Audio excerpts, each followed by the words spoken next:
All right, everybody, we are live, and I am pumped up, super excited. Today was freaking awesome. So I gotta say, I'm I'm I'm stoked, as they say. We did some cool stuff today. We shot some long distance in the snow, and we actually hit a lot of stuff in the snow, which was cool. But Ray, why don't you say hi, and I'll finish doing the rest of this little gizmo gadget. Yeah. Hello, everyone, and thanks for joining. This is starting to become a regular event until it's burned down anyway. It is. It was fun. So You looked up there for a minute. Yeah. Hey, Keith. what'd you say? Hold on, give me 2 minutes. I said this is starting to become a regular event. I won't be able to stay long, guys, but I'll stay for as long as I can. Today was a very good day. We had a lot of snow. And hello, everyone. Tim, Steve, Jackson, Steel Punisher, Keith. Thanks for having me on, Rick. Go ahead. Yeah. So let's start off. We went to VOD today. I'm almost done here. Let's see here. Give me 2 more seconds. Send in a couple links in, and then we will start. We'll start the show. All right. The reason why I'm so pumped up is not only did the Tika show up and do well, but cold bore shot. I'm learning the cold bore shot, so having a lot of fun with that, and learned a few things a little bit different than the last one. It actually shot low and to the right this time, but we had a lot of fun. So we got done shooting from long range, went back over to X-Men's house, and why don't you tell them, right? Don't give it away yet. Don't give it away yet. Let's talk about what we did at the range. All right. Well, Bryson was there. I don't know if he's in the thing yet, but you guys got a chance. It was really cool. We got to watch you guys in action, and learned a lot watching that. So that's pretty cool. Yeah, putting a lot of pressure, putting a little more pressure on Bryson. He's gotten comfortable with the rifle, but trying to work as a team dynamic and getting one to give your calls and spotting for you is a unique dynamic he wasn't used to. When we started off, it was flurrying just a little bit. By the time we got to the range, you could not see the targets at 600 and 700 yards. White targets with white snow is very, very tough. And so it was hard to make any adjustment calls or anything like that. But it was a great day. Enjoyed it. Yeah, for sure. It was about the first hour we got there. Now, about first 30 minutes we got there, you could see the targets. And then by the time these guys were done training, everything had whited over, and it was definitely difficult to find a white target or a gray target in the white snow. There was a couple times you could just see the edge of the outline of something different in the hill, and you're like, yeah, that's got to be the target. It's got to be the target. For sure. So did a lot of data today, guys. So if you guys remember yesterday, because we've been chatting a lot, here was today's adventure. So basically took the pasties off of here, and this shot here, the bottom row, was my first full bore shot. So I'm capturing all those. I'm trying to keep those. Here was a group. Here's a group of a 3-shot group at 100, and then this was just a couple follow-ups after my first full bore shot. But got all the data. So it was 37 degrees, 39 RH. BMP was 2055, and density was 2. But that's kind of some boring stuff. Using these little stickers, I went back and actually grabbed the other sticker from the first one, and then that was my cold bore shot right there. Kind of dialing stuff for that. Ray and Bryson did really well today as a team. I'm sure if they training, they'll even get a little better. So that was pretty cool to watch for sure. some of the things that Ray hasn't really talked about is that as together as a team, they got to carry everything that they bring in. They bring it to the stage, and I'll let Ray kind of get into a little more of that. And Ray, being that he's shooting a gas gun, he likes to be on the right side. That way, Bryson's not getting eaten with, or actually Ray's not getting eaten with any brass as well, because he's running a bolt gun. All right. Yeah, it says you're getting bad background noise from the mic, and they're correct. Me? It's tough on my end. Yeah. See, I hear it, and your speaker. Okay. I don't know. Let me some try. of the equipment we're using, or that I use a lot, guys, this is a Kestrel. A lot of you guys might know what it is. Basically, it is a wind meter. It has applied ballistics in it. And so you'll have everything for your barometric pressure to you name it. You have all these different profiles. All these different profiles in here. So you see target, you see wind. That would be different rifle profiles. Okay. These are all in here. Even Bryson's gun. And Rick is not familiar with this too much. So Rick, we kind of worked with Rick and taught him on Strelok, and Strelok Pro works well. But Rick, tell him the difference today, under today's conditions, between this and Strelok.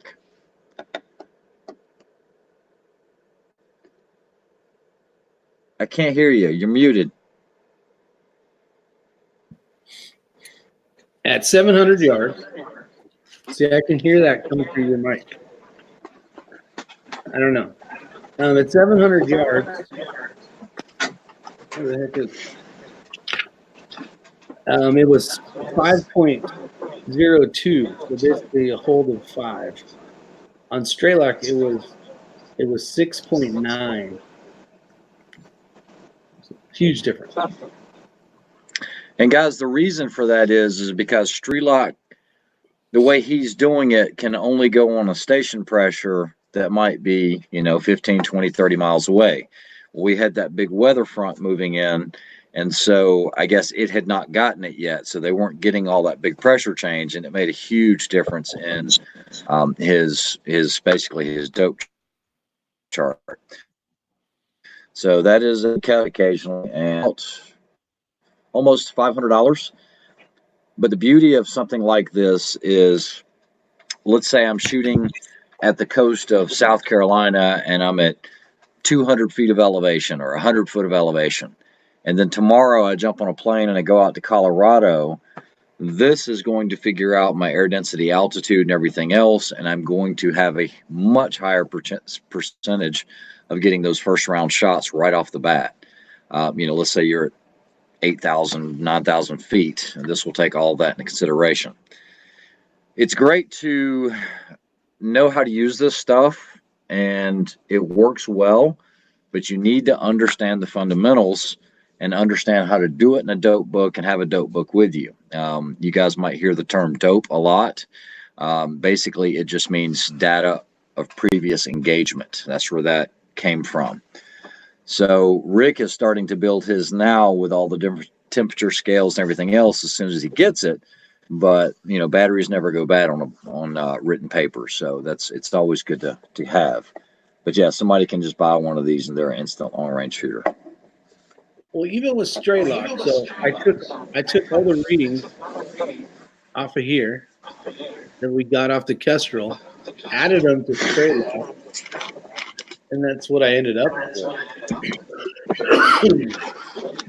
So I don't know, but yeah, it will only take the closest. What would you call it? Weather station basically. Yeah. Now Jackson has a good point. If you can highlight that, he said, "I'm not talking him into one of those, and I'm not trying to talk you into one." What this does is, even though you never change locations. So when I'm shooting 1,000 yards, and let's say I'm doing it the same range, the difference between different days and seasons. So at 1,000 yards with a 6.5 on my AI, there are some days I'm at 7.1 mils, and in the winter, I might be 8.2 mils. So you're looking a difference of over a mil, which is going to be a miss completely on the targets that you're shooting, especially if they're like 1 or 2 MOA. So it is nice to have that. Like I said, not necessary, but nice. Another thing, since we're talking, go ahead. Since some of you guys that don't want to spend the money, and I don't blame you, here's a kind of an example. So between 52 degrees, it's 46 degrees, and then today at 37, it was pretty close. It was pretty spot on dope wise for those 2 days that I had shot. And that's a difference of basically 9. No. Yeah, it was only 9 degrees, I guess. It's been cold here lately. Yeah. So Florida, actually, Steve Wildman, can you highlight this air density measurement, apply physics?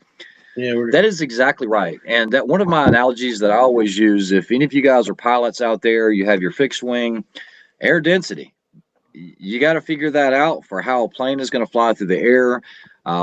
Figuring out your fuel consumption, things like that. It's how that bullet is flying through the air, how efficient it's flying through the air. And so, yeah, that's exactly it. You're coming up with those air density altitude readings today. Rick had some numbers he had never seen before. It was really different for him. Oh, it was a huge difference. Air density, guys, first thing is you have temperature, you have barometric pressure, whether it's corrected or not. You're going to have your relative humidity. All of this is going to play. Your elevation, all that plays into air density altitude. And on some days, it might feel exactly like it did yesterday, but your air density is going to be off just because of other things that change. And so your bullet's going to fly slightly differently, or in some cases. So, Kestrel, while I'm on it, you do not have to pay any monthly fee. You buy once, you cry once. You never, ever. This takes real time. So hold on. Real quick, what's that? Which model? This is the 5700 Applied Ballistics. Yeah, the Elite. Okay, so what I'm going to do, so today on the range, I don't know if you guys can see it because I don't know the clarity, but it's showing environmentals 37 degrees. That's what temperature it was when we fired today, was at 37 degrees. As we come on down, you're going to see that it was, I can't read it backward or upside down. I think it's 28.55. Yeah, I have it. And then relative humidity, 39%. Okay, so we did all that. What I can do literally, there's your word, is I can take this and put it on live. And so when you're out at the range, you're going to see guys spinning this like this. They're not trying to look cool. What they're doing is they're taking measurements. And you got to do this for about 5 seconds. I just took my measurement. So here in this basement, in the dungeon, under the ground, it is 60 degrees in here with 27.79 inches of mercury, relative humidity 53%. That's good because I don't want it to ever get above 60% in here because mold can grow at above 65%. And then density altitude is 2696. So you can do that anywhere on the fly, anywhere in the world. There's no monthly payment or anything else. For the match, Bryson will have one of these, and I have one of these. So I'm going to loan him one of mine. So we both have, I've said this before, 2 is 1, 1 is none. Something goes wrong, battery goes dead, we have a backup system. What's up, Bryson? Nothing much. Just glad to be in here. All right, you're here. I'm going to step out for a minute. I got to go take care of one thing, feed the dog. So, Bryson. Yes, sir. I was telling the ladies and gentlemen about you guys' training today and how good it went. Well, the little bit of a struggle on my behalf. They have no idea. If you want to tell them, you tell them. Well, it's just, it was good to get behind the gun today. Ray kind of put me in on a little bit of a drill that I was not expecting by any means, which was good. It was good to kind of get out of my comfort zone and throw something at me that's just a good start. So that was a good way to start that up. Between the snow today and just the weather, I was not shooting as well as I wanted to. But I know that, I just need to keep it consistent and just kind of keep focusing on the basics, and I think it'll be all right. Yeah, I think you did good. What they did was they did basically the same thing twice, and threw a couple extra hiccups in there, like an empty mag and just more things Bryson had to think about. And basically, when a guy is shooting and the other guy's kind of spotting for him, well, it's up to for this one, it was up to Bryson to be familiar with Ray's bag in order to get mags and understand how his bag is set up. And Ray as well needs to understand how Bryson's is set up in case something goes haywire and they need more ammo. So it was pretty cool to see that firsthand.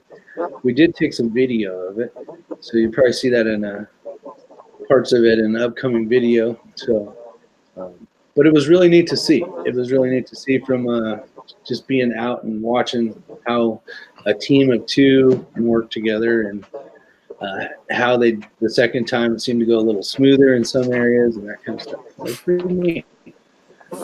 Yeah, I think it's definitely something that's good to learn. And it was good that he did that kind of impromptu without me knowing what was going on.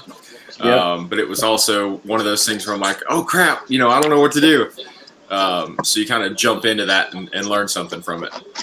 Yeah, for sure. Induce stress. I can't shoot at you, but I can put stress on you. Yeah, for sure. Today I saw. Oh, yes, Jackson. Hold on. I got to answer this question. I did this just for you and TB. Hold on. So after we got done shooting today, this was the best we could do. Those are donut holes from Dunkin' Donuts. And I actually had two. I never eat those damn things. Did you put up a new video? This was lunch and dinner. Smoothie Yeah. King. Okay, I think I'll drink some of my solvent. I had Bryson pick me up something for breakfast because we were running late, and he went and picked something up from McDonald's, and he did not want to do it. So I No, appreciate it wasn't I didn't want to do it. It's just I can't be around that food. That's bad mojo, and I can't do it. Not if you're just visiting. You're not going to, 5 pounds of fat isn't just going to jump in your lap. All right, so last night, because everyone that's on here are guys that we know or some newer guys that are wanting to get into long range. Yesterday, the topic came up of rangefinders, and I mentioned Leica. Now, in full disclosure, I do beta testing for Leica, and in return, I use a lot of their products, but most guys will use something like this, just a handheld rangefinder. There's a lot of guys that will run the SIGs, the SIG kilos, things like that, which has integrated applied ballistics and everything else. I'm just going to go ahead and throw it out there. This might ruin any relationship in the future. I'm not a big fan of SIG electronics. Anything electronic, SIG optics, I haven't had good luck with it. Leica, on the other hand, I've never had any issues with it. And this is some of the best glass you will ever use. So most guys will use a handheld rangefinder like this. Problem is, you really can't spot. I can't spot for Bryson while he's shooting with this. It's very, very tough. So what you'll see most of the top team guys using are either Steiner range-finding binoculars, or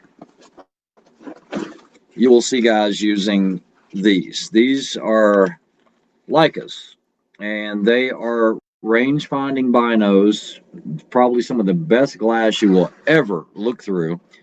But I have no problem hitting targets instantly, and you've got more stability holding this. Sorry, 1 second. I got to go clean up a mess. I'll be right back. Okay. We got an emergency. Dog pooped in the yard? Okay. So these are 10 power fixed. These also they don't have applied ballistics, but they do have ballistic software in them. So they could, in theory, if I pop the target at 500 yards, it could tell you, 3 mils or whatever. But these don't work as well as applied ballistics. Applied ballistics is kind of like the software to use for long range shooting. So I just use these for spotting and for laser range finding targets. It's also when you're out west and they're being really, really tricky and they're placing steels out that are rusted in a brown background, you're never going to see that out of a handheld rangefinder. You have to have something like this. These are game changers.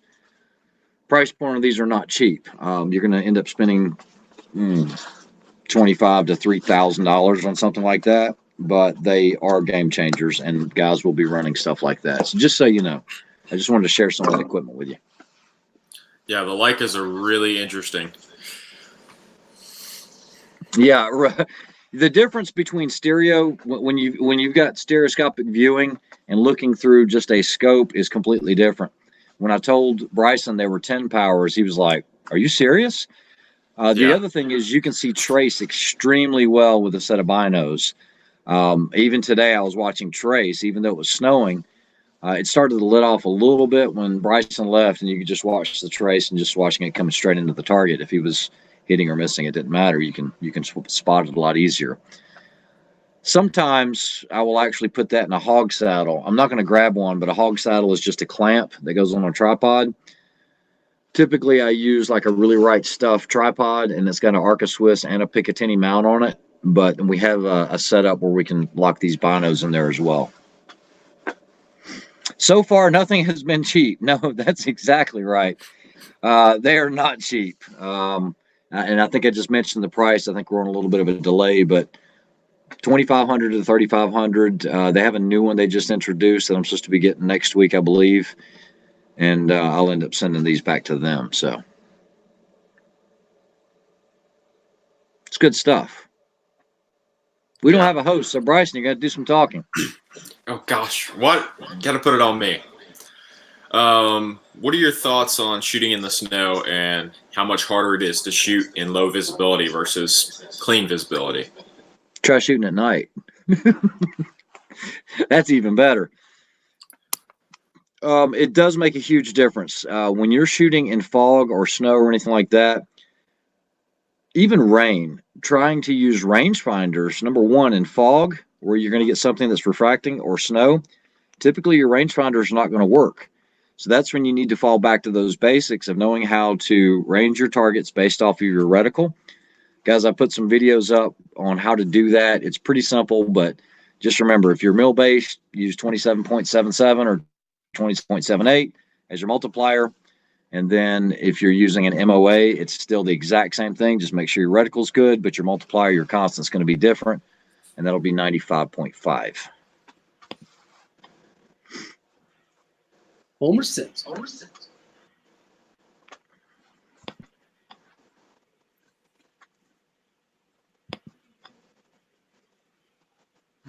Hold on, I'll grab a chart real quick. If you want to shoot competition, doesn't matter what price comes, you get the best price by the price. Yeah, you buy the best you can get. That's affordable to you. I don't know if you guys talked about it with the snow and all, but I noticed everybody was dialing up just because it was so hard to find the target compared to doing holdovers. So. Yeah. All right, so those that don't watch my channel a lot, this is something that I put up a while ago. So this right here is the formula you're going to want. I've got it in the center, right? Yeah, I thought you wanted to show the other part. All right, so if you're trying to figure out how many yards that target is, what you're going to need to know is if it's a mill-based scope, it's going to be the target height or width in inches times that constant that I mentioned a moment ago, which is 27.77, and then you divide that by your observed mills. Don't read too much into it. This is a very, very simple formula. You might say, what do you mean by inches? Well, you have to know something.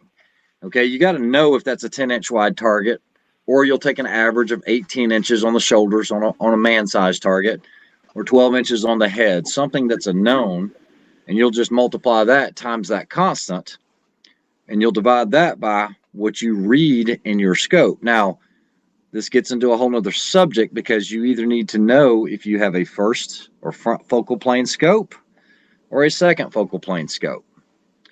For those, most of you probably know the difference, but if not, a second focal plane, your reticle never changes. It always looks the same, but the picture get further away or closer. Okay. On a first focal plane scope, your reticle changes at the same ratio as your target does. So if you're at the lowest power, you usually can't even read the numbers in the reticle.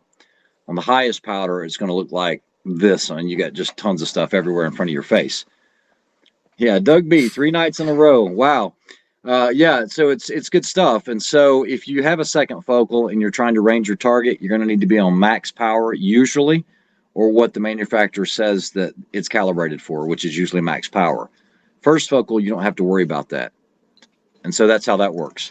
For those of you guys out there that are using MOA-based scopes, it's the same exact thing to determine yards. You just take target height or width in inches, that constant. Remember I told you 95.5, and divide that by observed minutes of angular MOAs. It's that simple. But you need to know that before you become that guy that you're the first guy to shoot in the morning, and it's a blind stage, and none of this electronic crap works because it's too foggy. Doesn't matter how expensive it is, it's not going to work. Good thing to know. Yeah, that was one of the first things you taught me, and I have not forgotten that. Yeah, and you saw how easy it was too. You always have to be able to go back to those fundamentals, because electronics break, they fail, batteries go dead, and they always do it at the most inopportune time. Yeah. At least in my experience.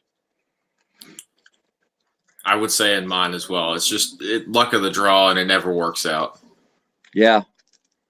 You know what? You know that. You know the saying: "If it can't go wrong, it will. Hope for the best, prepare for the worst." Yep. Don't forget your calculator. That's right. But it is pretty simple. Yeah, you'll be a little faster with the calculator for sure, but you just scribble it out. And if you've got your dope pad with you, you should have a pen and something to write on. And so today I actually worked with Bryson a little bit. We set up some range cards like this on the rifle. And basically what I will do is I will put his data and my data in there as well, because it is as simple as a matter of fact, after today, Bryson called me. He said, I hate to spend the money, but I'm going to have to buy a card holder. Guys, it makes that much of a difference. I can't even begin to tell you. You know, a lot of guys will use armbands, like football quarterback, play armbands, and those work well. But remember, if this left hand is where it's supposed to be, I don't want to come off of what I'm looking at to do this and refocus and try to figure out, okay, 600, okay, that's going to be, okay, 4.2 mils, and then get back on it. All I have to do is keep looking and just look left, and I'm back on target again. And I've got his dope, I've got my dope. If he wants to help me, which he should as a partner, as I'm engaging targets, he can call out my dope for me based on whether it's all about communication. If he knew that I just shot at 6 and my next target's at 7, he can call out 4.6 mils, especially if I'm doing holdovers instead of dialing, and it just saves that little bit of time. Yeah, that's one thing I wasn't able to do today because I didn't have data cards or that kind of setup. So I think that's something that's really beneficial, to be able to do that for you, not only spotting, but say, hey, because you have to call out where the target is, what size the target is, and you were kind of testing me as well, trying to shoot off the target. I knew you were doing that to try to get my adjustment call, and it's really a struggle to see in snow, but in better conditions, it's just that much easier. Correct. And it's easier to be able to call out your partner, say, hey, this is your hold, this is your dope, just to confirm it as well, because you could have possibly made a mistake looking at the chart thinking, oh, I need to be holding 4.2 instead of 4.6 or whatever it is. Just an accidental error. I mean, human error is always there. Correct. The other thing is, guys, whether you're shooting in a team format or you're at the range with your buddy and he's got his brand new spotting scope, do not offset yourself from whoever is shooting. You need to be directly behind them. Okay? I mean, you can be off just, 6 inches here, 6 inches there, but you need to try to get as low as you can on the same plane, depending on whether they're on a bench or whether they're on prone, and you need to be directly behind them. It is too easy. And I've been asked by a lot of people that I need to teach a class on how to spot properly, because it is not easy. Rick will tell you that. Guys will give you bad information because they think it's left, but it actually was right. But it's because they're offset or they're not actually seeing that bullet trace. So anytime you are shooting with someone in a partner setup, or if you're shooting at a range, get behind them. Get very, very close to them. Yeah, because if you're to the right of them or to the left of them, when they shoot, say they miss on the left and you're on the right, you're gonna see the jerk splatter depending on what the background is, and it may look high.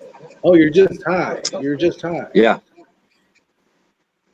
Yeah, and then they're trying to do what you're telling them, and then they're all over the plate, and then they get frustrated. Yeah. Yeah, a good spotter is invaluable, especially on a day like today. Umpire stance. There you go. Umpire stance. Got to be right behind the ball. That's it. Yeah. You could not make the calls. These guys there was a lot of, basically they couldn't see it, but when they could make the call, I mean, they were spot on. It was just so tough to see with all the snow.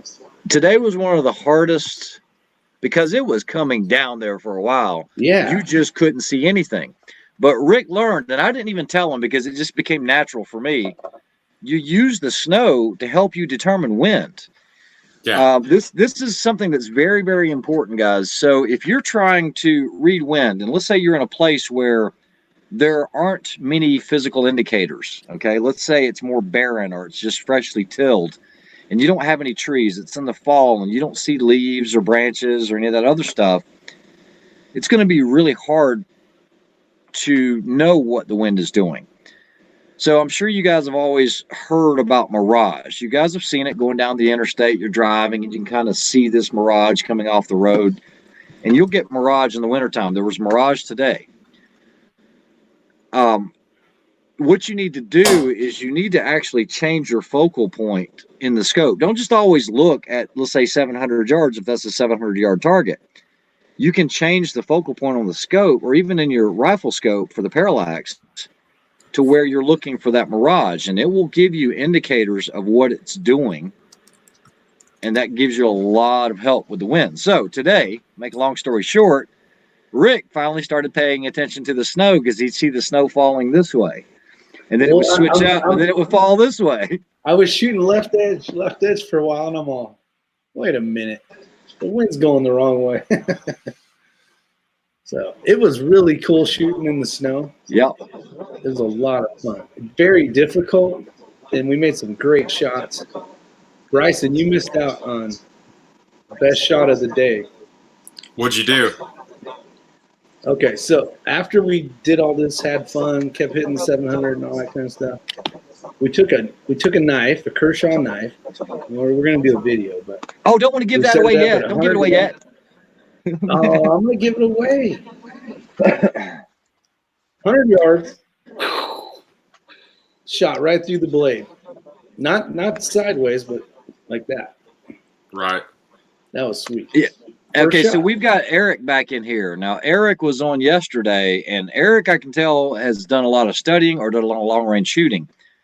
If you can put his comment up, that's very, very important. You don't see it a lot here as much as you do out west, or at least in my case. But a lot of times if you're shooting in canyons, or let's say canyons that are, I'll tell you a really perfect example. There was a really long, wide strip of land that was coming up out west, with these features, and you were shooting through this canyon from an elevated position. You got slope dope and everything else going in. But what he was talking about is the way the wind was coming across, the way you felt it up here, you thought you had it. But down there, that little piece of land was making the wind swirl as it went around it. Think of it as a vortex or an eddy, like when you're a fisherman, what goes on behind those rocks, and they can mess with you. I mean, you could have a full value here. I mean, that's 15 miles an hour. But no, you got to hold right down here because it's pushing that way. So, yeah, that was a really good point that he just brought out. Here's a good question, too. Okay, so if you read any material on, I think Litz, the accepted thing is that at the muzzle is the most important, okay, because that's what's deflecting it right off the beginning. Now, a lot of people will argue that and they'll say, well, you got the most muzzle velocity, it doesn't matter. Wind at the muzzle is the accepted, that's the most important thing, okay? But you do have to take into consideration you're losing velocity the further that bullet gets down range, and it is affected by wind as well. But they're saying if you look at, let's say you're shooting a 1,000-yard target, and let's say the wind is full value at 0 to 500, they're saying that's going to affect more than a full value from 500 to 1,000 if it's the complete opposite direction, if that answers the question. Eric was deployed to some crap terrain. All right. I figured that's where that was coming from. Thanks for your service. Yeah, thank you. Yeah, thank you. That's called windows. Hidden steel sets up flags. Let's see what it says there. Yeah, Sets up flags around. Jim Gurlis, good one. That's a good question. Or it's a good point that he's making. So wind speed about 20 feet above ground level is higher. So you got to remember, I mean, when you're shooting and you see that target at 700 yards, your bullet is not making a straight beeline. You're going to be up in the air 30, 40 feet. You know, if you're at 1,000 yards, that's where that bullet is when it's reaching its maximum ordinate on its way back down. So you can't just look here. You've got to look up. You've got to look everywhere.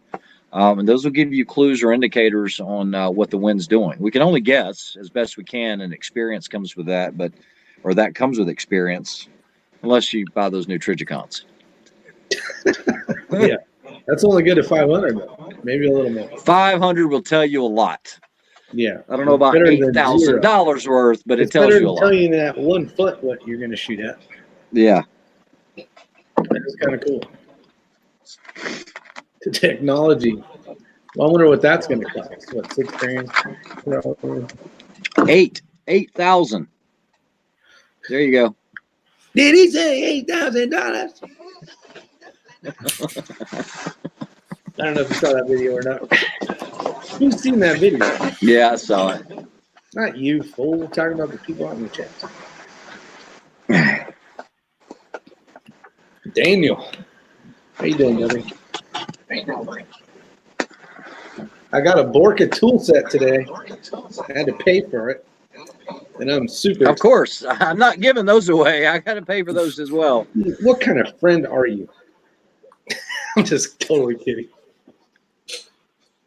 Well, I loaned you my bipods. I know. I still got your bipod on. In my rifle case. I gave you back today. Yeah. Boris was actually on the chat last night. He dropped in for a little bit. I don't know how much he watched. But that is the best tools kit you can get. Everything I need. And then some. Yeah. Super excited. It's heavy, man. It's got a lot of good machining equipment in here. Yeah, it's got a lot of good tools. Mm-hmm. The only thing that I really add to mine on that kit is I do always add a set or a pair of hemostats in there. That's very important. You will use those a lot more than you ever think. And I'm not talking about in your blowout kit or anything like that. I'm just talking about in that kit there for picking up small items, anything like that. Also, if you have one of those specialty, like what's that? The Vortex cap wrench? Yeah, if you have a Vortex cap wrench, or if you have the Night Force cap wrench, any of these, even though, you know, this would be an emergency type situation because that's going to give you the exact torque. Yeah, but these are handy to have in there, something that's specific to your scope or your optic. Other than that, Hollow Sun tool. It's a little Hollow Sun tool. Hollow Sun. Yeah, exactly. I like a blunt. Yeah, I need to add that for sure. Okay, so Doug, there is nothing wrong with the Fix-It sticks. I actually have the, whatever they call the Master Deluxe Big Kit or whatever.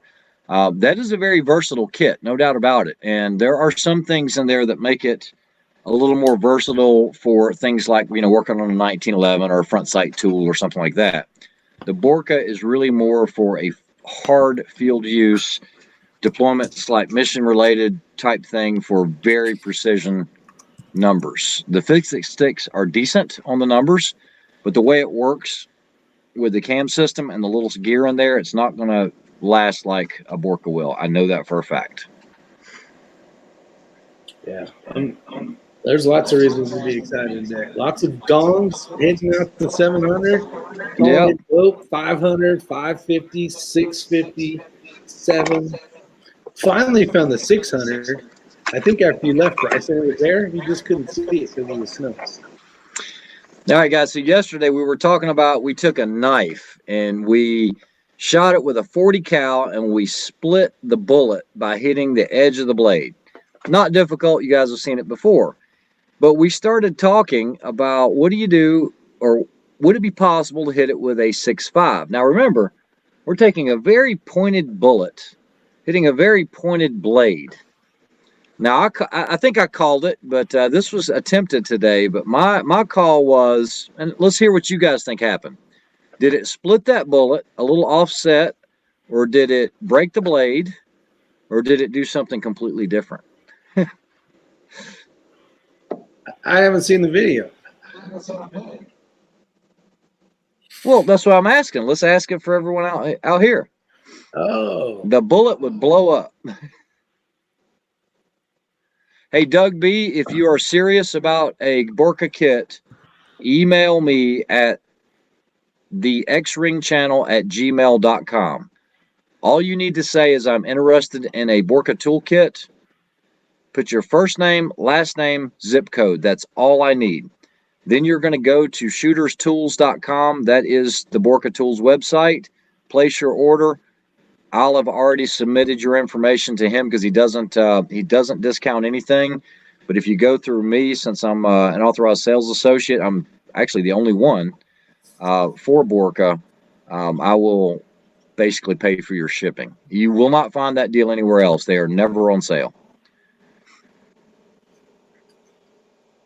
The angle of deflection would determine as well as material. Okay, so material, we're using Carpenter CTS 204P steel, and we had it dead straight in line with the bullet. So it made sure that this wasn't offset at any angle.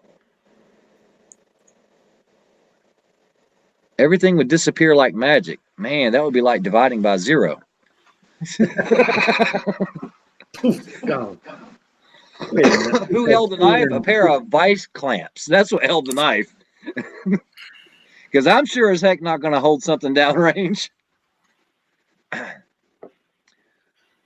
Okay, so somebody said 280. Joaquin. Okay, now hold on. Let me answer this. Now, Doug, there are a lot of different levels of the kits. The 280 kit is the RH kit, which are my initials, and it is set up for the guy that uses Night Force because it has a 4 inch-pounds PTL as well as a 100 inch-pounds because of the Night Force ring. But they do have a John McQuay kit. I think it's 240-ish. But either way, it doesn't matter which kit you order. I will still be able to help you on the pricing. The 4 pound's also good for the Vortex caps, though, I think. Yeah, originally I think Vortex recommended 4 inch-pounds. Some of their other scopes now, their cap screws, they're recommending 8 inch-pounds. So it really just depends on what optic you're using.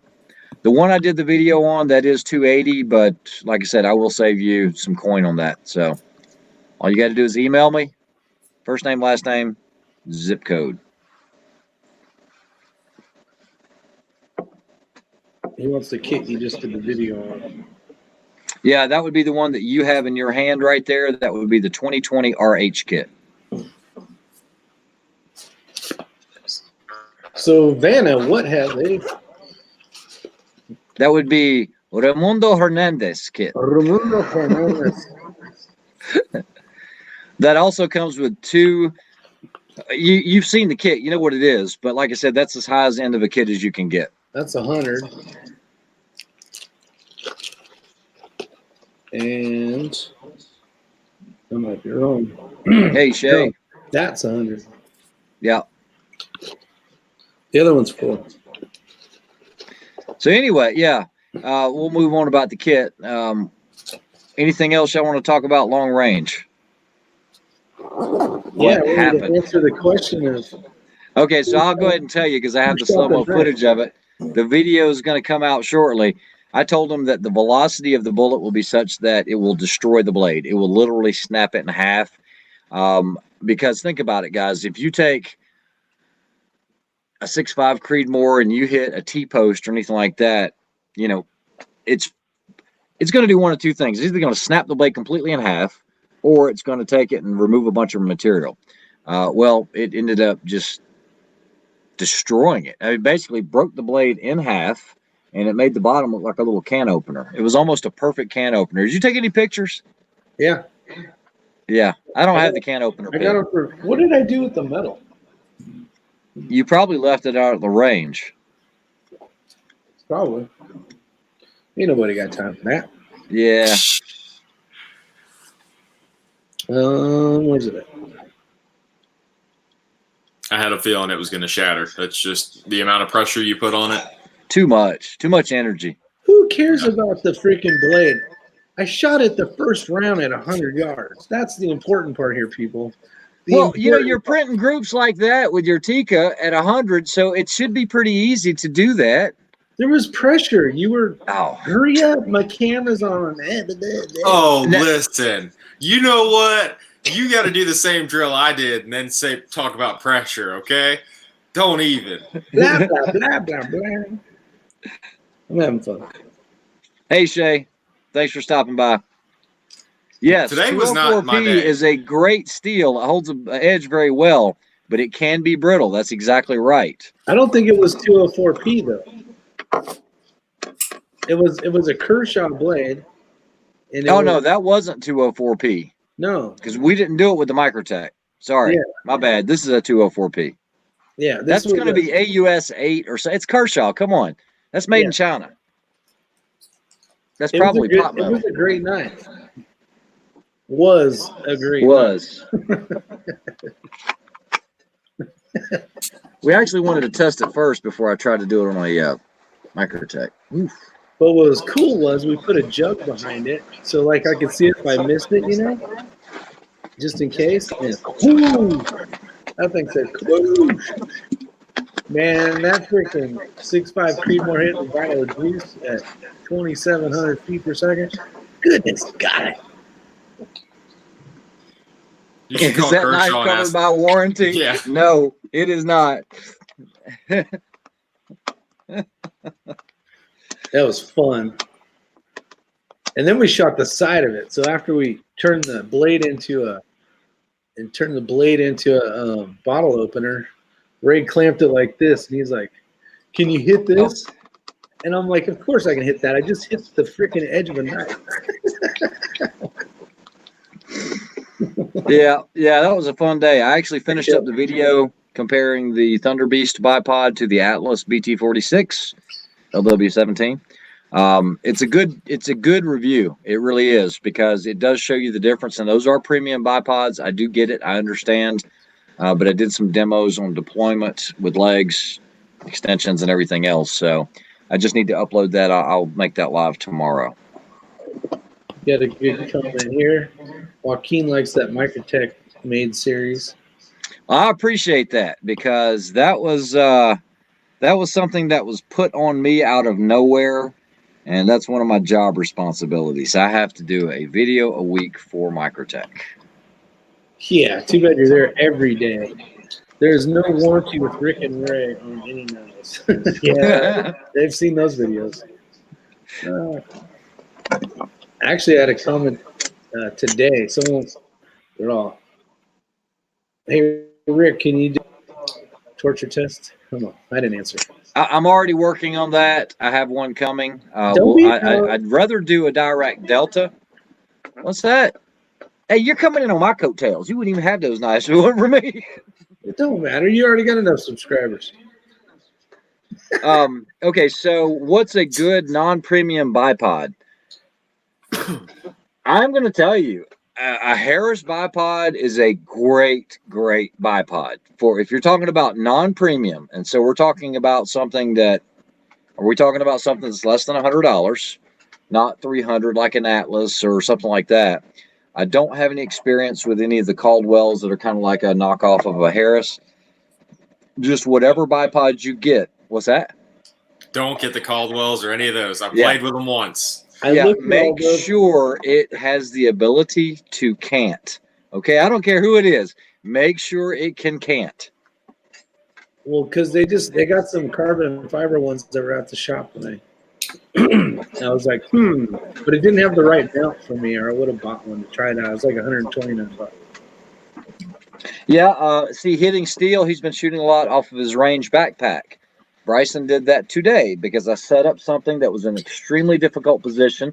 It wasn't unrealistic, but I kind of, doing this so long, I kind of know which heights are very difficult, and this height was difficult. You couldn't go prone. You couldn't really sit. It was right in there in that middle ground. He's like, I'll just use my backpack.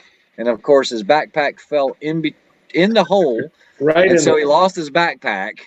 And so, yeah, he had to play around. Yeah, that's not fun. It's It's a good thing though. I'm glad you put me in that situation because that's just another way for me to learn more and Absolutely. gain that knowledge to say next time, okay, instead of tossing my backpack trying to put it over it, I need to kind of hug it like a grizzly bear and put it over the side. Yep. Just lean on it rather than, letting it fall and kind of ruining the whole plan. Yeah. You were Yeah, not I will happy say- today, I Bryson. will say with the bipods, I've No. noticed that shooting 700 at 9% slope, Yep. I run out of bipod. So Yes. when I buy a bipod, I'm going to the longer one. Okay. Yeah, or at least go with one that gives you the option, like the Warren or the extension. Atlas, to where you can put leg extensions on there. Yeah, because every time I go there, I'm like, I need like this much more. Yeah. That's gonna cause a comment for sure. I'm sure. But yeah, it seems like if it was a hair taller, it would be a little bit nicer. If it was just a little longer, it'd be better. Yep. Man, I don't have that problem. I'm sorry for you, Rick. Must have with old age. Yeah. We had the extensions. Yeah, you got popsicle sticks. Hey, mine came with them on it, so that's not even mine. Yeah. That's what we were talking about, Eric. Here you go, Bryson. Here's a question for Bryson. Was Ray a hard taskmaster? Yes. 100%. He kind of put me in a lot of situations that I wasn't planning for, nor was I expecting. I needed to get some more time behind the gun, and he's like, yeah, put all your gear together. You're going to do this, this, this, this. And then I'm like, oh, okay. All right, here we go. And it's good. Today was clearly not my day by any means, but it was good to test myself and get into situations that I was uncomfortable with to learn more and to get better. You're never going to get better by just doing the same thing every time. So That's exactly right. And that's what you have to do. And some of the things that I set up for you were things that I have learned along my experiences on things that gave me a difficult time, that someone came up with that was just a stupid position, or the most uncomfortable position. Those are things I remember, so I'm trying to share that with everybody. I mean, I don't keep anything secret from on the channel. I mean, anytime I can give you guys pointers, I do. I'm not going to take it with me to the grave. Share it. right, and that's You something guys- I'm extremely grateful for that because that's just that much more knowledge, and I've always said knowledge is power. So being Yeah. able to have that knowledge and know some of that stuff now it's really beneficial. Yeah. It's not that it was extreme chest. It's just the angle, like where we shoot from underneath the cover is kind of sloped so the water will run off. And then you're going against the hill like this, so you can't get your stock down far enough into the dirt. Like when I was shooting 700, I couldn't even use a squeeze bag because there was no room. That's the Yeah, other 700 at 9% is not extreme enough to change where you've got to put in some slope dope. I mean, it affects it just a little bit, but it's just an odd angle because you're basically shooting up the side of the mountain. It does get everyone there. A lot of guys will elevate on sandbags first before they run their extensions all the way out. But yeah, it's just one of those awkward angles. and that's something too that's nice about the position you put me in. Yeah. There's a advantage and disadvantage to being taller or smaller. And I am right at that height where it's like most positions that are a little bit higher, I can reverse kneel and I'm comfortable with it, where most guys can't do that. But when it's just a little bit lower, I'm done. it's over. There's no chance you got to do some weird, Japanese squat with your leg to the side. Yeah. So Kevin says Ray believes in trial by fire. Not really, because if I was teaching a class or something, I'm not going to have them do stuff like this. But I'm getting ready to shoot with this cat in 2 weeks. I need to make sure he's ready because it's not just him; it's myself. Yeah, I was trying to. The camera's reversed, so there you go. That guy. Yeah. So I'm just trying to make sure because I know that they do try to get more and more creative with positions as match series go on because, that's the same thing we did last year. They don't want to hear that. And so I know last year they incorporated a thing where they had a house and you had a bunch of furniture in there and you had to build a position within that room using anything that was within the room. They didn't do that on the first year. So who knows what they're going to do this year. So just trying to stay ahead of the game.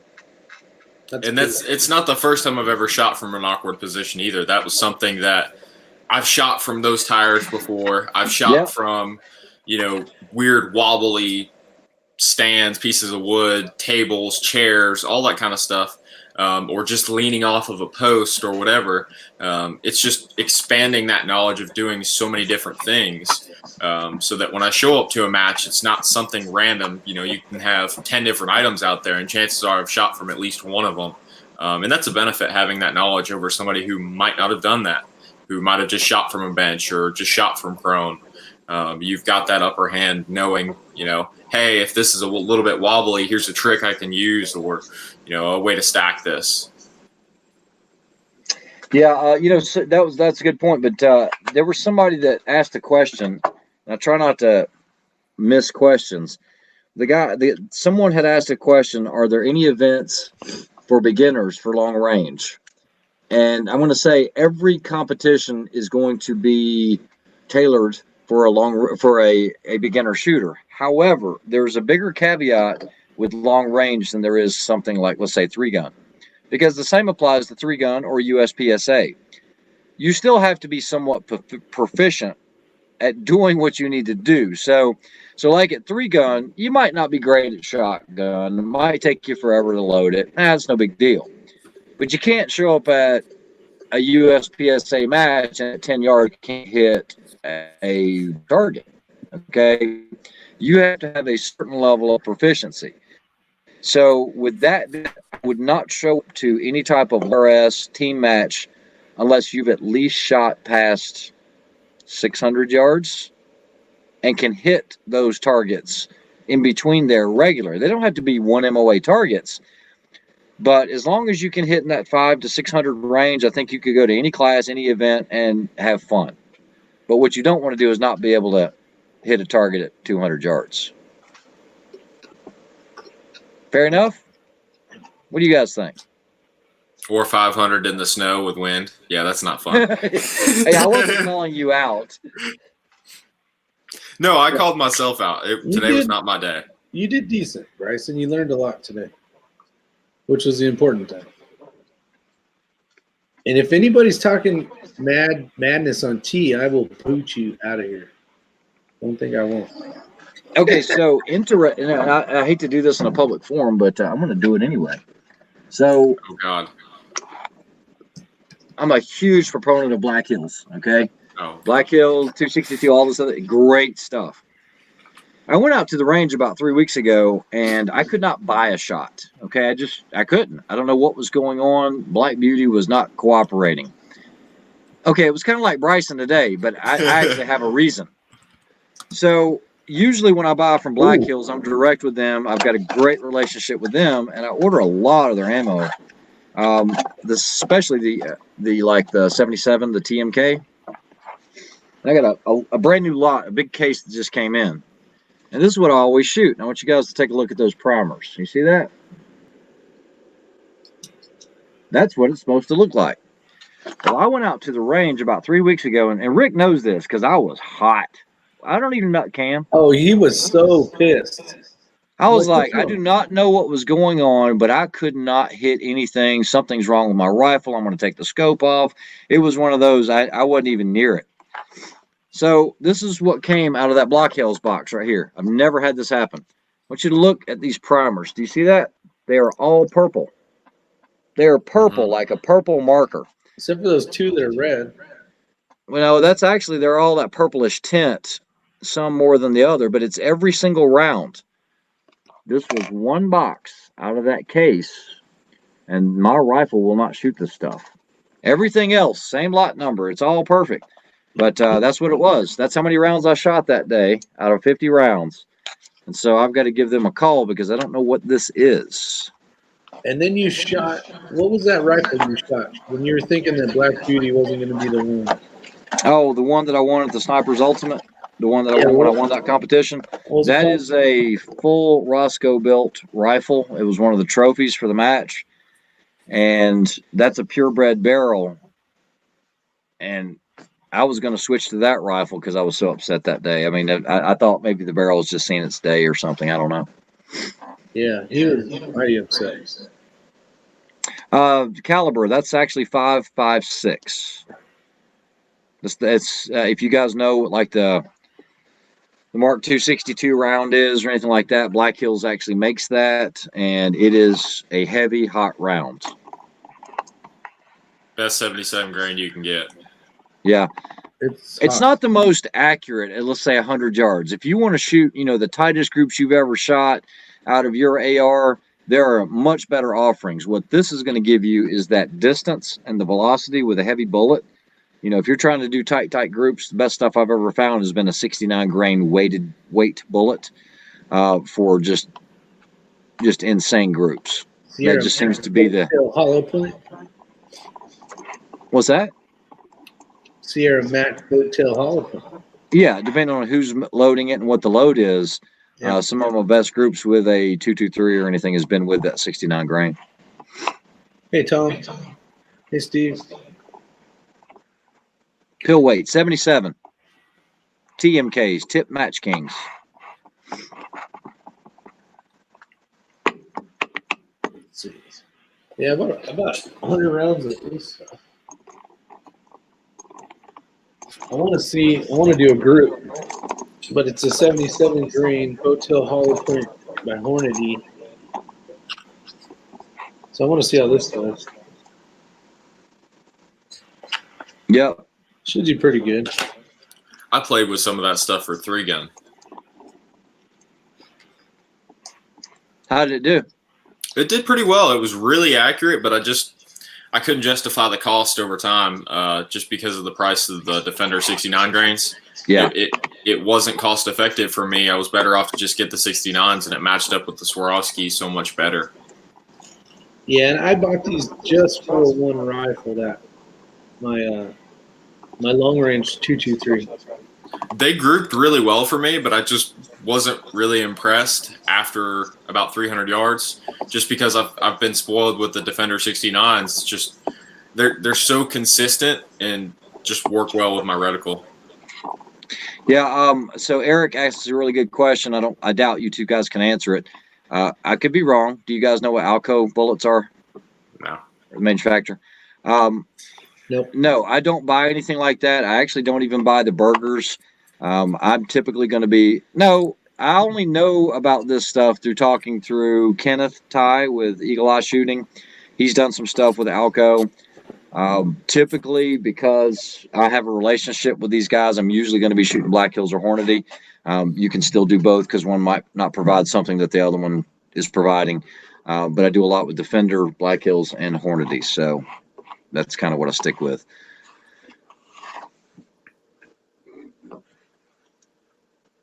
Are you reloading yet? No, I'm not reloading 6.5. I load a lot of pistol rounds and stuff, but I don't load 6.5 yet. He's saving up his brass, though. Isn't that right, Rick? Rick was like, what you going to do with that brass? Bryson said, I'm reloading it. Get your hands off of it. Yeah. Yes, Jim. It's funny you should say that. I was one of the first guys around that actually had the A-tips. Hornady sent me these. I have the 153s and the 135s. This is some great stuff. It's stupid expensive. Just like everything we use.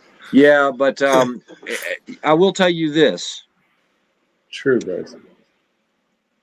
Are they not releasing an A-tip Yeah, like I said, the A-tip is here. It's great stuff. You have to You're reload talking it, about you're talking about for this. Are they not releasing loaded ammo?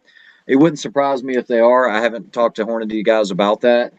But unless you're shooting beyond 900 yards, and this is straight from Hornady, unless you're shooting beyond 900 yards, it's really not worth the cost because for what this stuff costs, this is very, very expensive.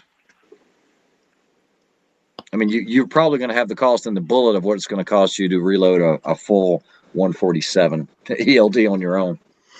Yeah. You heard anything else about that other bullet you can't talk about yet? No, and so guys, I do work with some companies on some bullet testing and things like that. I'm not at liberty to talk about them, but there's some really, really cool technology that's out there with some parts that move on a bullet and things like that. Really can't go into more detail, but if all that stuff ends up working out, you're going to see some really cool stuff in the future. 50 millimeter objective. What height scope mount, 30 millimeter scope body for an AR with a 50 millimeter objective on the scope? I'm not that guy. I don't know. You know, some guys are gonna be like, "Oh, that's gonna be a 1.125." I don't know. Yeah, I would definitely go with something cantilever, something that's gonna get further away from your eye, and you're just gonna have to play around. Some guys like a lot of clearance, some guys like a little. I don't like it to where it's so close that you can barely see air because you're gonna have a problem with your scope caps. You're going to have problems when you need to get a bag band underneath there. So I like a little bit of clearance, but I don't want a lot of clearance. Yes, Eric, I agree. They are great bullets, Alcos and the Hornadys.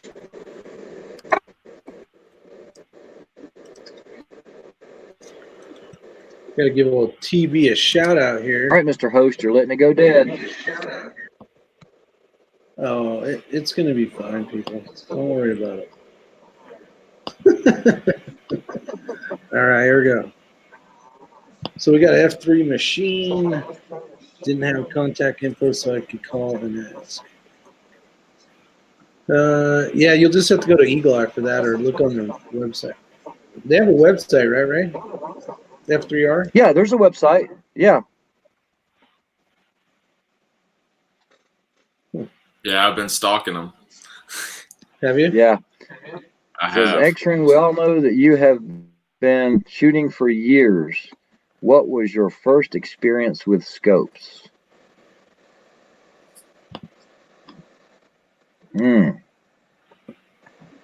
I guess just like everybody else, you started off with the Tasco on your 22 long rifle when you were about 10 years old. Now, if you were to be serious, that was probably my first experience with scopes. And then in the late 80s, early 90s, I was shooting a lot of loophole, like the Ultras, and then the Mark IVs came out because that's kind of what it was. That was about the time Night Force was just starting to be heard of.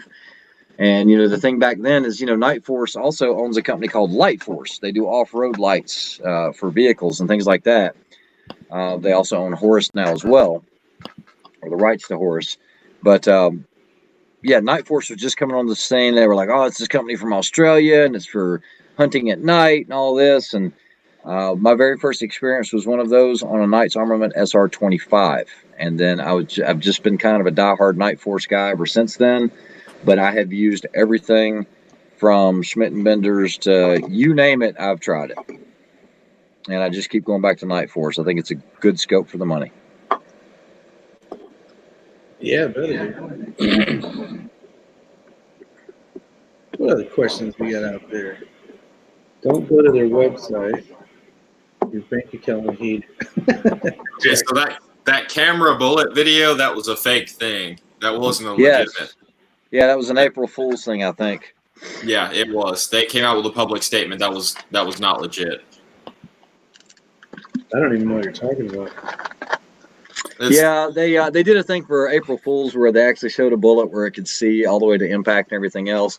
Now there is some unique stuff out there, but that was a spoof. DW asked a great questions, or a great question. I'm gonna let you guys answer first. No. No. No.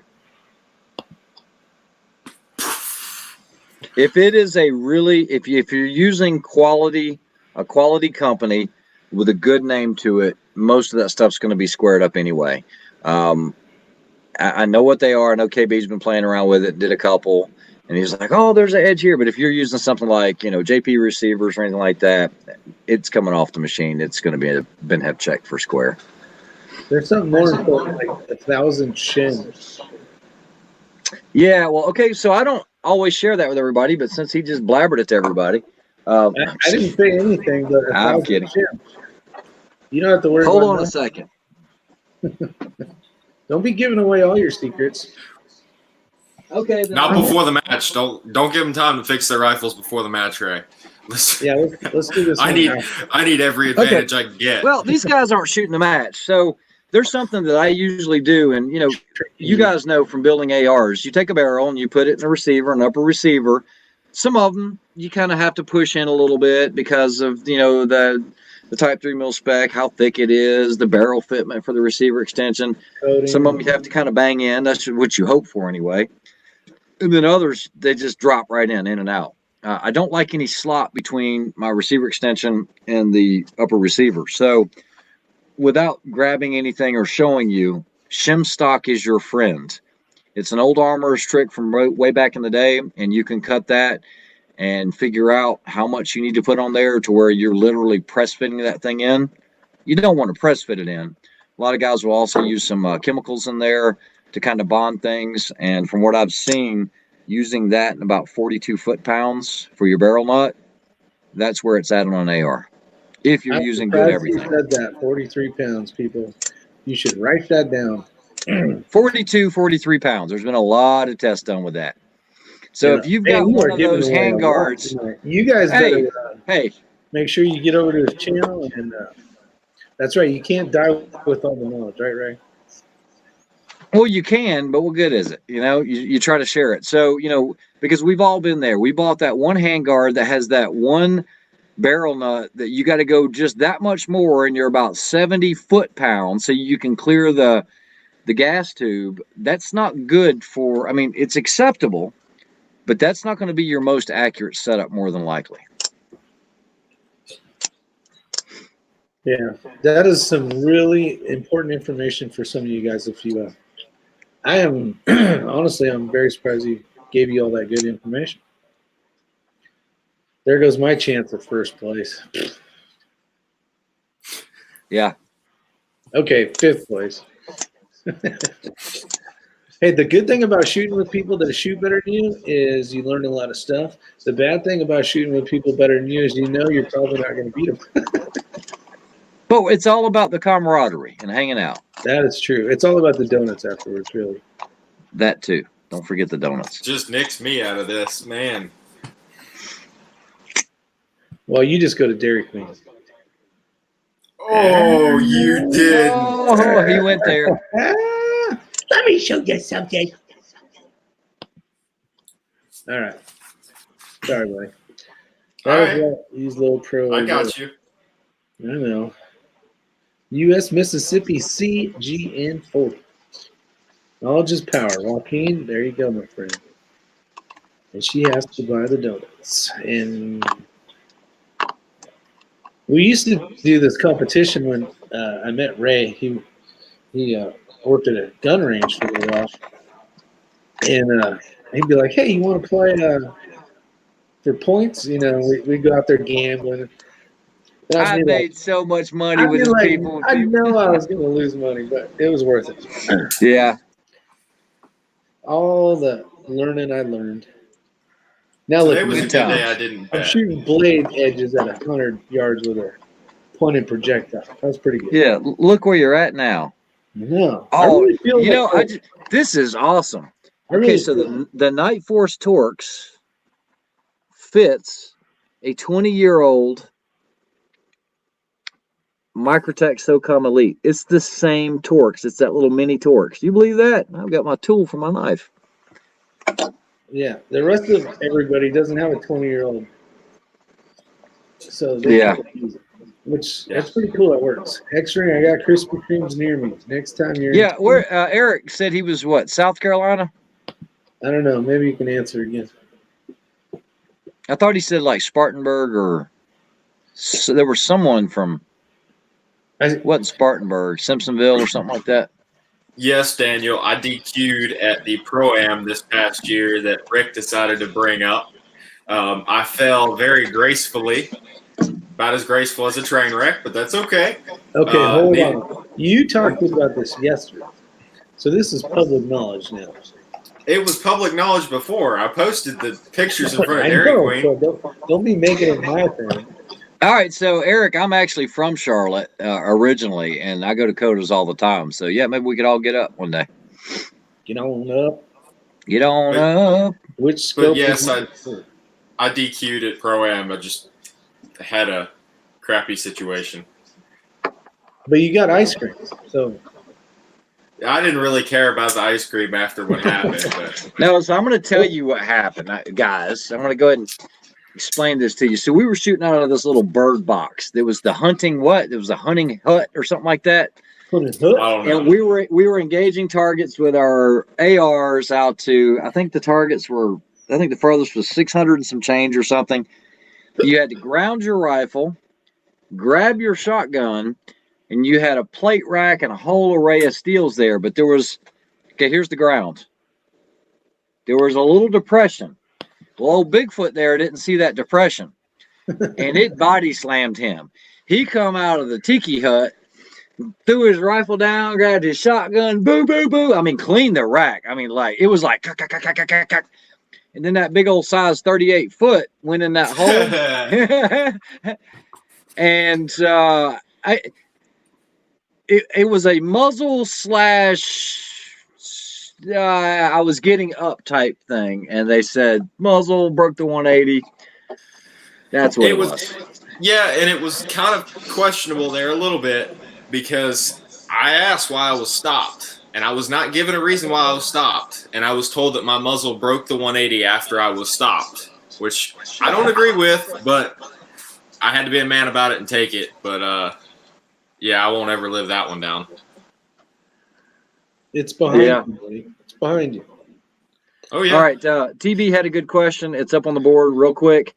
I've owned both of those scopes, one of them in events, and I like the SHV 4 to 14 by 50 first focal. You can get that in the mill. I don't know if you can get it in an MOA. I know that I bought one or I used the certificate for one in the mill, and that was actually a great optic. It is not an ATAC R range or anything like that, but it is a great optic. It tracked well, selling that for about 6 months. Me personally, I would obtain over the 3 to 10, just because that 14, that's that range you're going to be in a lot for longer range shooting.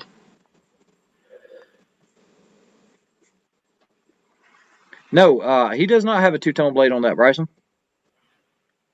Do what now?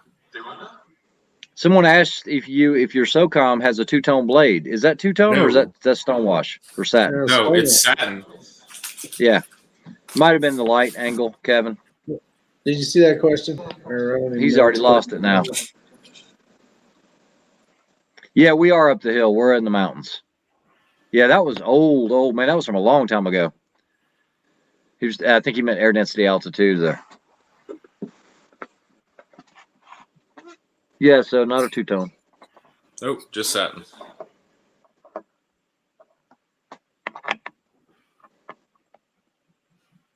There you go. Where are we at? Let's finish this up in 10 minutes. Call it an hour and 30. Then we'll have an after chat live. So what did you learn today, Rick? I learned that shooting in the snow sucks when it comes to looking through glass. I learned that white targets suck when the snow is the same color. No, but I really learned. I'm really trying to dive into the data portion of it, trying to get all the information dialed in, so that I can go back and not have to worry about a kestrel or a stray lock. And then, most importantly, I'm really trying to dial in that first cold bore shot. So I'm getting better. I mean, it's a lot. I always use the wrong finger. It's a lot closer than it was the last time I put it on here. A huge difference. I'm actually glad to hear that, Rick. See, right there is where I shot last time. See Yeah. the little green arrows going to where it's supposed to be? He's telling it where to go. No, you really need that data. It will make you a better shooter in the long run instead of the guy that just says, okay, well, I'm going to go ahead and spend $5,000. I'm going to get my rifle. I'm going to get my ultra high expensive rangefinders, and I'm going to get my Kestrel Elite. Yes, you can do it that way, but you need to know the basics, the foundation of how all of that got there. So when that stuff doesn't work, you can still do it. I felt really comfortable behind the rifle. You know, not so much second nature per se, but like We'll see, Eric. getting behind it more. You know, it's just like it's like shooting my AR now. Like, it seems a lot easier. So, just a little bit of time that I've had with it. Actually, I'm at 116 rounds total, and I shot 34 today. But I'm learning. I mean, I shot a freaking blade edge at 100 yards. That's cool. Jackson, no, they do not provide bathrooms for you. You have to bring your own striking paper, and nature calls. Bryson, look at Bryson. Bryson's like, what did you say? Yeah, no. You can't just say, hey, I got to go to the bathroom. I'll pick you a tree. So that's part of your time, right? You're still, depending on when nature calls, if you're on your hike, I'm going to tell you, son, you ain't taking that. lay some trail. You're going to move. Lay some trail for the guy behind you. Hold on. I want to answer that question.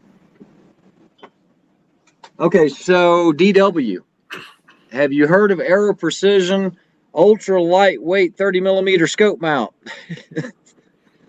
Yeah, I've heard of it and I've used it, and it seems to work pretty well. But if you have, I am going to gig them on something because I never reviewed this mount by itself. This will mar up your upper receiver.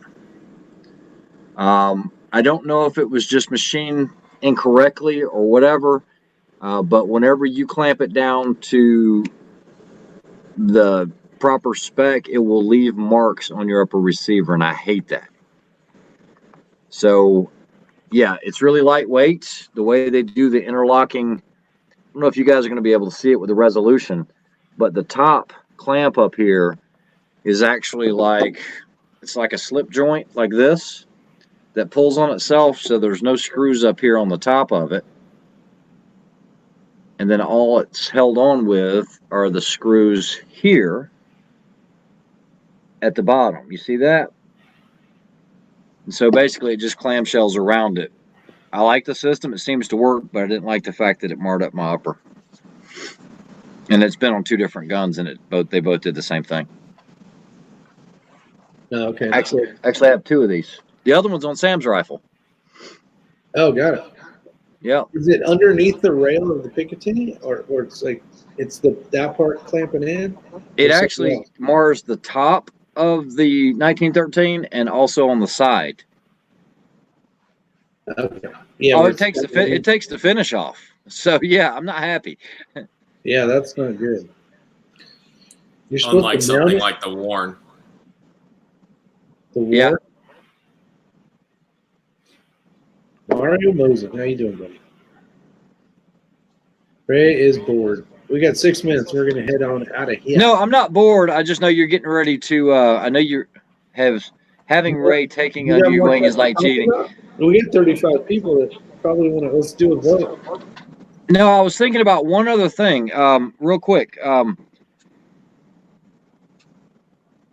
I I just had a chance to play around with a lot, and I was trying to think of the name of it. That's what I was thinking. I wasn't bored. Do you remember what base it was, that mount that Corey got on his? It has a locking thumb wheel. Scalar Works. On his pistol one? No, yeah. It's a Scalar Works, isn't it? That has the red self-leveling. Yeah. I had a chance to play around with about 3 of those, and it's a great mount. I like it. I'm not a big fan of quick release, you know that, guys. But I had a little issue that once you tighten that thumb wheel down, if you needed to get it off, if you've tightened it on too hard, it's hard to get that booger off. And there's no tool, there's no Allen key. I mentioned that to someone. They should have put something in there so that in an emergency, that if you needed to get that off and you don't have the thumb strength, or it's wet, or your fingers are greasy, you can't get it off, and there's no wrench or anything provision for it. So yeah, that was a negative. There's just some thoughts. That's the one that flattens down to make it 90-degree perfect alignment with the mount, right? Yes, it has the red insert that you screw up and it hits on the bottom of the scope. Yeah, that one. Got it. Joaquin says, what type of scope does Sam have on his Remington? I actually am loaning him a Primary Arms right now, and believe it or not, that is a Silverline scope 4-14 with the ACSS reticle, and he was killing it out there today. He was making me feel bad. I know. I mean, you know, he was just, as long as because he did forget a couple times he'd have his 500-yard dope in. He's not used to mills yet. He's still getting there. And so he made, I think, 2 errors with that. And I was like, get the dope right, dope. But no, he was killing it all the way out to 700. I did that same thing when I went to shoot that freaking knife. I had left all my dope in it for 700 yards. Yeah. Oh, so you missed the first shot. No, that was my cold bore shot. I did 2 cold bore shots. Yeah. He did 2 cold bore shots. I was like, dude, you're on 5 mils. Don't lose one over the mountain. And then when I went to shoot the knife, you can see me move over. It was the first shot, buddy. Just because you had a bad day doesn't mean I have to have a bad day. I know, I'm just picking on you. Oh, no, you'll like this, though, Bryson. So we got the Ranger out there, the Polaris, and he's got this brand new Pelican, and everything's all cut perfect and beautiful. He takes his rifle out. He forgets to close the case. And so it just keeps snowing and snowing. We get done and go back. It didn't. The whole thing. It was all falling out of the trees, so the whole thing was just covered in white. It was from my recoil. Well, let me go ahead and give you a hint. You need to go ahead and open that case and air everything out. Otherwise, you're going to trap that moisture in there. It's open. Yeah, there you go. That was a picture of one. Yeah, today was just not my day. It's one of those things. Everybody has good and bad days, and it just wasn't working 100% for me. But hey, you know what? I just need to go back to the basics and remember not to get too comfortable. You know the saying, the sun doesn't shine on the same dog every day. Yep. Kevin Roberts, hit that thumbs down button, buddy. You know, you guys keep talking about thumbs up, thumbs down on this StreamYard. I don't have that option. I don't out there. I can't see it from here. You have to you have to be on YouTube to watch it. All I know is it's probably TV is my thumb up, thumbs down guy. So he should keep us informed how many. We got 28 viewers. We should at least be at 20. Oh, we're at 30 viewers. We should have at least 17 thumbs ups. TV will tell. Kevin Roberts says, I like the Warren scope mounts. You can't go wrong with them. I spent a lot of 3 years shooting for Warren Pro Staff. It's great stuff. Let's see, what's this say? How many cold bore shots that it takes till the barrel warms up to a non-cold barrel? One, yeah. I wanted to make sure. One. I wanted to make sure when I was getting ready to shoot that knife, though, that my barrel was nice and where I wanted it to be. Actually, Bryson, what was your gauges on the side that tells you the barrel? What did it get at? Hot. That's where it got today. Hot. Yeah, it got hot. It got toasty. I think it was 4 or 5 up on the scale, which is I've never had it past 4 before. And when I started getting inconsistent there and, getting ahead of myself, I was starting to get pissed. I was like, no, this is not okay. There's something wrong. And I'm sitting there racking, going at it. It's But, like, yeah, oh, there, killer, you need to slow down on that rate of fire. I thought it was one of those train. There was a pile of brass like this steaming Oh, in the yeah. snow. Yes, the Three Stooges, Bald and Curious, we are here. I sent you a link, Mr. Bald and Curious, so don't be getting all hating on me. I know you've been drinking too much. What you guys talking about? Did someone say Graham Power? 28 thumbs up. Nice. but the Tesla is coming. I know. He ordered one of those. We'll see at 2042 before he gets it. Yeah, we'll be old men before we get ours, Val. Isn't that right? Yeah. I was going to say something, but I don't want to hurt your feelings. Okay, Young, back to my beer and Netflix. Yeah, there you go.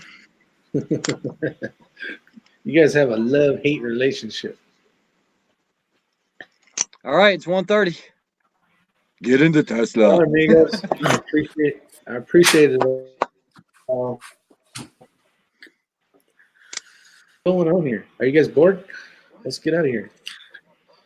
All right. Yeah, you said 1:30. That was it. Done. You got anything? I think you overworked the chat. Hey, Ray's gonna do a live chat tonight, so just so you guys know. No, not happening. I'll do one a month, maybe. Hey, Bryson, talk, buddy. Say something. Well, I appreciate you having me on, and I appreciate all the questions and everybody being here and all the support. All right. Thanks, everybody, for showing up. Mr. Raimundo Hernandez, go ahead. Yes. See. No, thanks for having me on. Glad to be here. I know we kind of overdid it this week with the chats, but it's been one of those weeks. It was snowing. It was cold. Yeah. And so, yeah, it was something to do. And I enjoyed the chat yesterday as well as the one tonight. I'm going to try to do at least one a month. So we'll go from there. Cool. Oh, we got one more question. We'll get out of here. What does it say? Another quick question. Do you know or ever have used a scope mounted bubble level to help? Yes. If you don't have anything else and you need something, they do help. However, you need to make sure that it is level with your platform and take your time getting that done. Highly recommend getting an LRA. Send it. Yes, of course, but that's a lot of money. I want one of those. All right, ladies and gentlemen, boys and girls of all ages, we appreciate you showing up. So see you guys on the next one. Make sure you get over there and like, share, and subscribe to all those folks. And check your smoking alarm. May save your life.